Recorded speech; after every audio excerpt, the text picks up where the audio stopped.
फुंबिलिनि गासैनिबो गाहाम हामलायनाय जासिग्रोबाय। बर' खौरांनि आं मोन्थाइ दैमारि इउपिपिएलनि आफादगिरि सारनिसिम मोनसे सोंलुखौ सोंदों अनु बसुमतारी। इउपिपिएलआ खुंथायनि गोहोआव फैयोब्ला बिटिआर हालामाव जाख्ल'नाय गैयै गुड गभर्नेन्स गायसननो थाखाय नोंथाङा मा हाबाफारि आखायाव लागोन? इउपिपिएलनि बेयो मोनसे कोर एजेन्डा। दिनै सोबख'नाय जाख्ल'नाय थगायनायनि थाखायनो जि जोंनि खुंथाय सामलायग्रा जोंनि दैदेनगिरिफोर बिथांमोनखौ रायजो राजाफ्रा गाज्रि मोनदों आरो जोंबो साधारन सुबुंफ्राबो जोबोद खस्थ' मोनदों आरो दिनै जि सोबख'नाय एबा जाख्ल'नाय बेनि थाखायनो जोंनि ओनसोलनि जौगानाया थाद'दों, जेरैबायदि जानांगौ बिदि जायाखै। दा बेनिखायनो जोंनि कोर एजेन्डा हिसाबै जोङो बे जाख्ल'नाय एबा सोबख'नायखौ बन्द' खालामनो थाखाय जोङो प्रायरिटियाव माखासे हाबाफारि मावगोन। एक नाम्बारा जाहैबाय इ गभर्नेन्स। जोङो बेखौ जागायगोन। जोंनि जि खुंथायनि जि खान्थि बेवहाय जोङो इ गभर्नेन्सखौ इन्ट्रडिउस खालामगोन। इन्टारनेटजों जोङो माखासे खामानिखौ मावनांगोन। जेरैबायदि मोनसे एप्लिकेसन जुदि अफिसाव होयोब्ला एप्लिकेसनजों लोगोसे थाखाबो होफानो गोनां जायो, अब्लासो खामानिया जायो।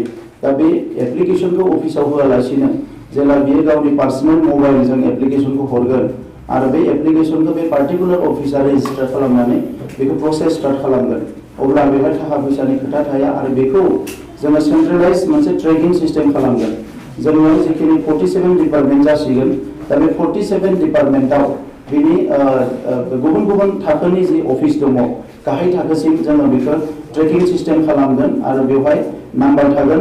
बे नाम्बारा जेला सोरबा सासेया मेम'रेन्डाम होगोन, एप्लिकेसन होगोन बा माबा मोनसे इस्यु लानानै माने थांगोन अफिसाव, बे रेजिस्टार जानाय लोगो लोगोनो बे सेन्ट्रेलाइज मोनसे नाम्बार होनांगोन आरो बे नाम्बारा सेन्ट्रेल हेड अफिसाव बेयो थागोन आरो बे सेन्ट्रेल हेड अफिसाव जोंनि जे 47 डिपार्टमेन्ट दङ, 47 डिपार्टमेन्टनि ट्रेकिं खालामग्रा, ट्रेसिं खालामग्रा, बेखौ मनिटर खालामग्रा बेवहाय मानसिफोर थागोन आरो बिथांमोना बेखौ फल' आप खालामगोन, जाहाथे सोरबाया बेखौ पेन्डिं खालामना दोननानै थाखा जानो हाया, फैसा जानो हाया, बेखौ जोङो खालामगोन। आरो आफ्टार 3 मान्थ बा उइदिन 3 मान्थ जोङो मोनसे जनता दरबार खुंनायनि जोङो प्रग्राम लागोन, जेरावनोखि जुदि बै समसिम रायजो राजाफ्रा होनाय एप्लिकेसन बा मेम'रेन्डामखौ सोरबा अफिसारा जुदि बेखौ प्रसेस खालामाखैब्ला, खामानिखौ मावफुङाखैब्ला जोङो 3 मान्थनि गेजेराव बिनि सायाव एक्सन लागोन। अब्ला बेवहाय बे अफिसारफ्रा गिनो गोनां जागोन आरो बेखौ कमप्लिटलि जोंनि गभर्नमेन्टनि जि जोंहा जिएमफोर थागोन बिथांमोननो बे डिपार्टमेन्टफोरखौ राननानै होनाय जागोन आरो बेखौ हाई लेभेलनिफ्रायनो कन्टिनिउ बेखौ मनिटर खालामनाय जागोन। रोखा फोरमायनायनि थाखाय साबायखर थाबाय सारनिसिम। बिथाङा प्रमद बर' सारनिसिम मोनसे सोंलु दैखांदों। आसामजों लोगोसे बिटिआर ओनसोलाव दैबानानि जेंनाया गोदान बाथ्रा नङा। बिदि होननानै बिटिसि खुंथाया थांनाय 17 बोसोराव दैबानानि जेंनाखौ फोजोबनो मोनसेबो थांखि लानायखौ नुबोआखै। जुदिबा इउपिपिएल हान्जाया फैयोब्ला दैबानानि जेंनानि सायाव माबायदि राहा लागोन होननानै प्रमद सारनिसिम सोंलु दैखांदों।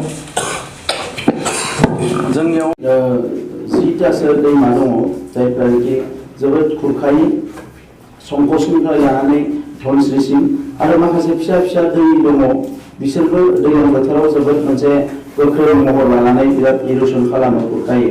दा बेखौ मेनेजमेन्ट खालामनांगौ आरो वाटार रिसोर्स डिपार्टमेन्टआ, वाटार रिसोर्सआ मोनसे अलरेडि बिटिसिआव ट्रेन्सफार साबजेक्ट, बेयो मोनसे डिपार्टमेन्ट आरो बेखौ लानानै बेवहाय टेकनिकेला गैयामोन, एबार जोङो टेकनिकेलखौ बेवहाय बिनानै लाबोनाय जादों। दा बेवहाय गभर्नमेन्ट अफ इन्डिया आरो गभर्नमेन्ट अफ आसामा बेवहाय गोबां स्किम, गोबां फान्ड थायो, नाथाय जोंनि ओनसोलनिफ्राय एप्रचखौ थिग मथै जानाय बायदि आं नुवाखै। गोबां समावनो खोनायो बबेयाव हा खुरखादों, बबेयाव दैमाया बायदों, माथावरि बायदों, बेखौ थिकादारफ्रासो नागिर अफिसारफोरखौ बुंनानै स्किमफोरखौ लाङो।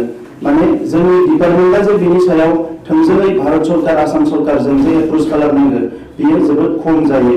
दा आंबो थांनाय समाव गोबां अफिसारफ्रा आंजों रायलायो, गोबां मानसिफ्रा आंजों रायलायो आरो बे हिसाबै आं मिथिगौ। आरो दैज्लां थांनाय लोगो लोगोनो जेराव दिनै दैया खुरखादों, जेरै बिजनियाव जेराव माने मेला जायो, बे बिजनियाव जि मेला खुङो बिथांमोना माबायाव हाग्रामा ब्रिजनि खाथियाव दैजिं फेस्टिभेल खुङो, दा बे दैजिं फेस्टिभेलनि थोंजोङै बेवहाय माने बिथांमोना नाव सालायनो ना सालायनो एन्टारटेनमेन्टनि थाखाय दैमाखौ एसे गोथौ खालामबाय थांनानै आइ दैया थोंजोङै माने बिसिनि ओनसोलाव हा खुरखानानै गोबां माने रायजो राजाफोरनि सम्पतिखौ नस्थ' खालामदों। दा बेखौ थाबैनो बेखौ माने माथावरि होनानै लाखिनो बर्डार पिचिं होनानै लाखिनो थाखाय बिथांमोना जेबो खामानि मावैनि थाखाय देग्लाय बोसोरावबो बिराद खहा जादों। दा बेखौनो जोङो सानदों जे जोंनि सरकार फैयोबा बे जिखिनि 10-12 दै दङ बे दैखौ भुटान हाजोनिफ्राय एबा अरुणाचल हाजोनिफ्राय जोंनि बिटिआरनि सिमा बारजासे मोननैबो साइडआव दैनि मोननैबो साइडआव माथावरि आरो बर्डार पिचिं एबा जिअ बेग पिचिं होनानै दा जायफोर साइन्टिफिक आरो खोब भायरेबल बेजों मेनेज खालामनानै बे दैखिनिखौ बारहोनाय जागोन आरो जेराव जेराव नांगौ बेफोरखौ एग्रिबांक इरिगेसन सिस्टेमफोरखौ खालामनानै बे दैफोरखौ मेनेज खालामनो थाखाय जोंनि समाव जोङो नाजागोन। बिथाङा रोखा फोरमायनायनि थाखाय बिथांसिम साबायखर जासिगोन।